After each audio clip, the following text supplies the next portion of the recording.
Hey guys, how's it going? Eli here, back with another video where today we're going to be having a conversation about some of the issues in regards to scams in the overall Pokemon card community. Without further ado, let's just jump right into it. So for those people that obviously don't know, we are doing weekly giveaways. All you have to do to enter is be subscribed, leave a like, comment down below when it comes to our videos. We post 3 videos each and every week, Monday, Wednesday, Friday, so it allows you to have, 1 entry per video, which allows you for 3 entries in total. And then we also have 3 winners each and every week. Each winner will get 6 Fusion Strike booster packs, and as we progressively get more and more subscribers, we will then increase the amount of packs we give away. 1,000 subscribers is our next mark. We're getting relatively close compared to hoping to hit that milestone by the upcoming set of Brilliant Star. So let's hope we get there. But today's topic is going to be a little bit of an interesting one. This was originally the topic I was going to be discussing on Wednesday before we obviously had the secret rares released for, Brilliant Star, or, or the upcoming Japanese set that's going to be coming out, but will be in Brilliant Star. But basically, for those people that don't know, and this is a topic that was discussed a little bit, about a week and a half, 2 weeks ago, that Logan Paul had gotten a first edition sealed booster case of, booster boxes.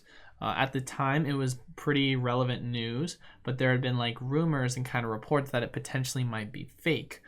It was now just confirmed recently, and PokeBeach just came out with an article about it, that the boxes indeed themselves were fake.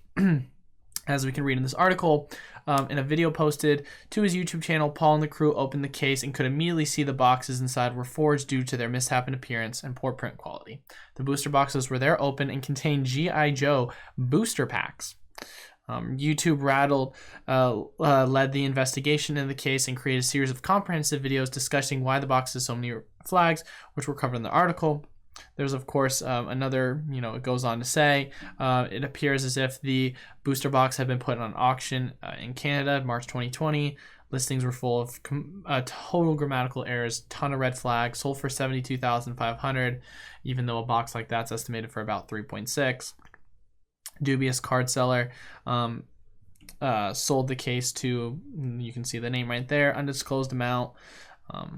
Gabby and his group invites Baseball Card Exchange to authenticate the box and stream the event. However, Baseball Card Exchange did not show their authentication process, which raised even more flags. They also already are known for authentication, aren't known for authenticating stuff. So basically, this whole big thing is, discussion, conversation as far as it goes. You have text messages going through. If you want to, of course, you can go on PokeBeach and kind of take a look. There's a legal fight that's basically going on right now. I mean, this is a huge deal and shows a bunch of red flags. And, I remember PokeRev as well. He made a video about 6 or 8 months ago talking about how he had, I think, a first edition Jungle Box that was fake, and he did the rip test as far as it goes to find out that the cards were fake. So it's one of these things where it's like, when it comes to older boxes, it's very, tough. Like stuff like this, it's very prevalent.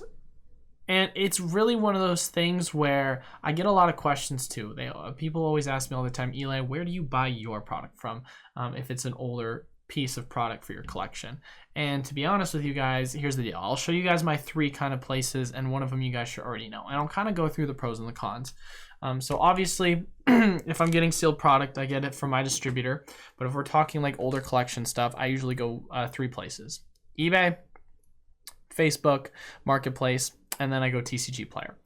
For those people that aren't familiar with, Facebook Marketplace actually is a pretty good area when it comes to finding Facebook groups where you can find product at a relatively affordable price, in my personal opinion, when comparing it to market. I'm part of 3 groups in particular: Pokemon Booster Boxes Marketplace, Pokemon Sealed Marketplace, and then Pokemon Trading Card Game Marketplace.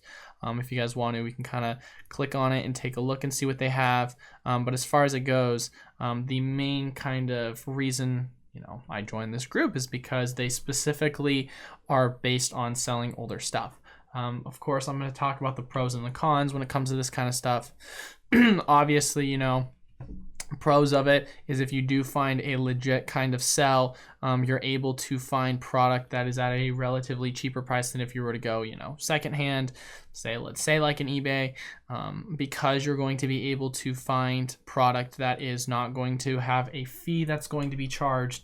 eBay takes about 10% plus that 3.4% transaction fee. Like, let's take a look at this listing, for example. Individual has all these booster boxes he's selling. Obviously, I'm not going to do the math and tell you if or if not that's a good deal or not. Sometimes there are good deals, sometimes they're not. But obviously, I've quoted prices before where I've said I've seen certain booster boxes sell for that price. And some of the times I've quoted that in this chat. Of course, like I said, I obviously listed the pros. You can find cheaper. Of course, the cons on that is you have to really make sure that if you are going to be buying from places like Facebook Marketplace, the person has, reputable sources and kind of evidence to prove that they are someone who's worth buying from. More than likely, if it's, reasonable amount, in my personal opinion, I like to use PayPal with the overall transaction fee charge, and I'll just pay the 3.4% myself.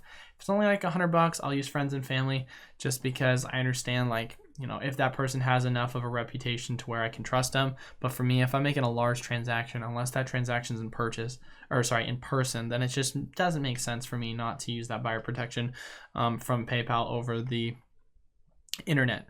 But that's just kind of one of the places, just kind of showing you guys. So if you are interested in buying older sealed product, this is kind of one of those places. Obviously, eBay is another place for buying sealed product. One of the things that's really tricky when it comes to eBay, on the other hand, though, is the fact of the matter is you can see one of two things. One, you see a lot of prices listed a lot higher than what they actually sell for. Of course, you see this sponsored listing, 135, 15 sold. You're like, oh, this must be the market price. Scroll down, you take a look, you can see all these other prices. Obviously, of course, the price of Darkness Ablaze booster boxes has gone up. But what I kind of like to see is I like to see sold listings and completed listings. You can kind of see general market. Okay, this one sold for 115. Of course, see, here's another. This one, obviously, you got to always read the title. But you can typically try and get a picture of how much things are going to be costing for or going for, I should say, when you're looking at the sold listed items as well as completed items. Now, one of the biggest issues with that, of course, is the fact of the matter that eBay only goes back about 3 months.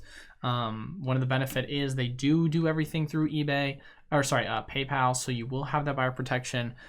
Typically speaking, only real issue I would say, of course, is once again, you have that possibility of getting scammed. But thankfully, one thing that eBay has is you can go to, click on a listing, for example, and then you can see there's a seller kind of rating. And that's one of the biggest things when it comes to going through and looking and seeing, okay, is this someone I can trust? This guy's about 4 ratings. Obviously this is just an example, but whether you want to trust someone that only has 4 ratings, that's up to you. Personally speaking, if you're only purchasing a small amount of product, you can always get that refund buyer protection using eBay through PayPal. So that's one of the big benefits of that. But typically, once again, you're making those bigger purchase items, then that's kind of a real big problem that I would say I would be wary of. And that's the thing, man, going back to the whole Logan Paul thing. I mean, they had mentioned that the individual had purchased a, what was first edition case back in March of 2020 for $72,500 on eBay. So there's so many red flags. Like, you got to be really careful and you got to be really safe about this kind of stuff, guys. I mean, it's really, really hard out there. But yeah, I mean, the whole premise of this video is not only kind of bringing this to light and being aware about this kind of, article and just this news that's come out about it, but also talking just about, what are other places where you can kind of, if you are trying to buy these products, where you could hopefully be able to come across an opportunity yourself. But once again, letting you guys know all the pros and cons when shopping at these places, such as, Facebook marketplaces, eBay, and other online, opportunities to buy. Because guys, it's just hard. And the worst part about it is too, with these boxes, a lot of their tests to know if they're real or not is you have to open it. Like, you have the rip test, obviously Pokemon Rev showed, where if you look at the inside, there's a different kind of bleed to it. when it is a actual authenticated Pokemon card versus not. Of course, you have the overall print sealing on the outside. That is also another flag as to whether or not it's authenticated or not. So it's really hard. And so, you know, being able to buy from places like Heritage Auction, that's another one. For those people that don't know what Heritage Auction is, it's an auction site. I myself have put in some bids, haven't been able to buy anything because usually they go higher than what I'm looking for, but that's a good place to buy as well on auction. Authenticated sealed product. Obviously, you have to be wary of the conditions when you see the overall images of the boxes, because a lot of them are not going to be as in pristine condition as you might think, but some of them will be. So you got to be very careful of that. If some sell more than the others, that's why. TCG Player, I wouldn't really recommend personally TCG Player when it comes to buying a lot of these bigger priced items. Main reason because of that is because if we look up something like Booster Box, right? So if we just look up Booster Box on TCG Player, we're going to see here shortly once it loads that the biggest issue is that there isn't really a high amount of booster boxes available that are more vintage, and you typically tend to see them being a lot more overvalued than the actual market. As you can see, I went high to low. We can't see any of these booster boxes that are currently available for sale that are in past the XY era. So the overall just availability when it comes to older vintage product, it's just not there. You know, TCG Player is a lot better when it comes to older individual cards and more specifically modern sealed product going back to XY. But even then, Furious Fist, guys, that's going for, you know, 1,800 as the lowest price sold. But like I said, I saw a listing that the guy was asking for 800. That doesn't mean it sold for 800, but that's how much he was asking. So you have to once again be able to take everything with a grain of salt. So it's just really tough, man. So and it's an unfortunate situation to see something like this happen. But the main premise, of course, of me showing you guys all these different places is not only saying, all right, if you want to go buy and take that kind of risk, here are the places that you can go buy this, you know, older sealed product from. But once again, understanding these risks, understanding that there are scammers out there. Of course, you have, you know, last price listing sold.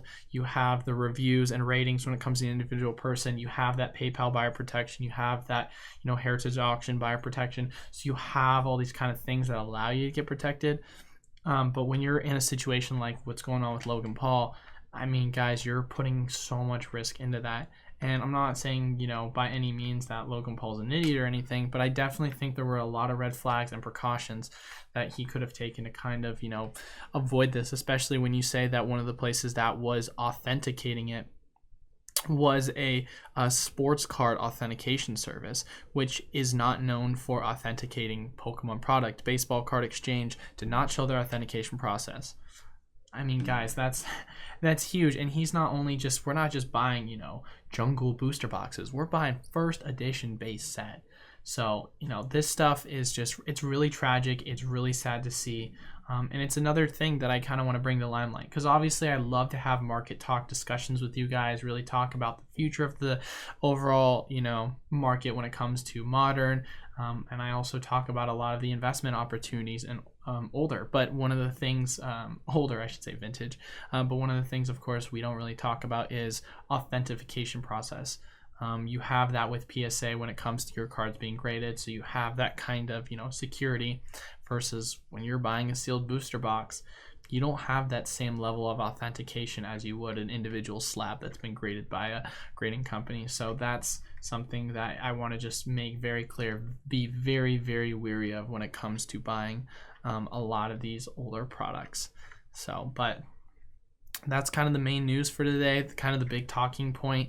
I know this has less to do with overall market analysis, but in my personal opinion, this still plays a huge factor into the overall way in which, you know, it affects the, I want to say, confidence in the market, you know, because when you hear stories like this obviously plays an emotional sentiment into a lot of people being fearful of buying certain product and just going about it when it comes to looking at older kind of sets.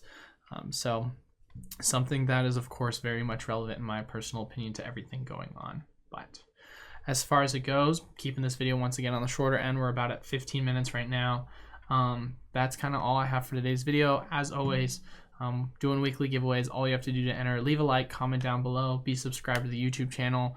You can leave a comment and like on each one of the videos we post Monday, Wednesday, Friday, allowing you for multiple entries.